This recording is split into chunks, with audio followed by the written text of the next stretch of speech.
วิตามินครับนี่สิเขาพิธีพระราชทานสัญญบัตรเริ่มต้นแล้วครับมาเส้นเหลืองคุณนั่งได้นั่งนะครับเบิ่งน้ำกันครับเพื่อนๆนี่คือพิธีพระราชทานสัญญบัตรพัดยศสมณศักดิ์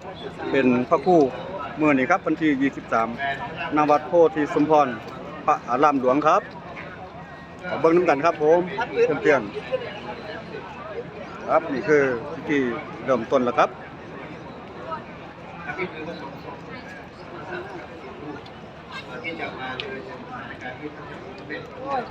สาธุสาธุสาธุสาธุครับ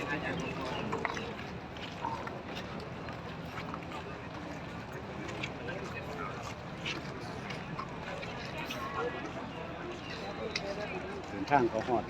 โบสถ์แล้วครับหน้าโบสถ์แล้วพี่น้องจะเปลี่ยนไปเบิ่งไปน้ำกันครับเงามือนี่คือพิธี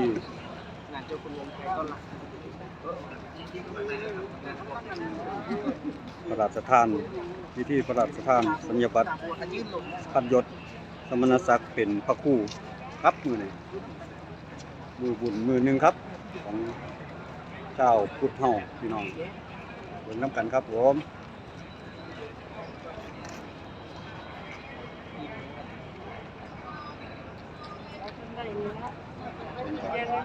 ลงมาเดินทางมาหอดโบสถ์นะครับที่จะเริ่มต้น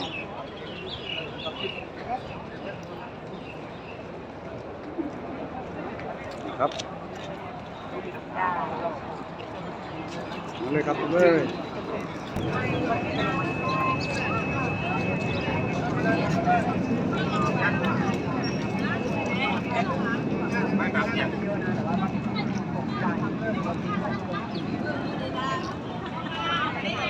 ครับนี่คือภาพรวมที่ญาติธรรมที่ชาวพุทธเฮาได้มารวมกันมื้อนี้ครับ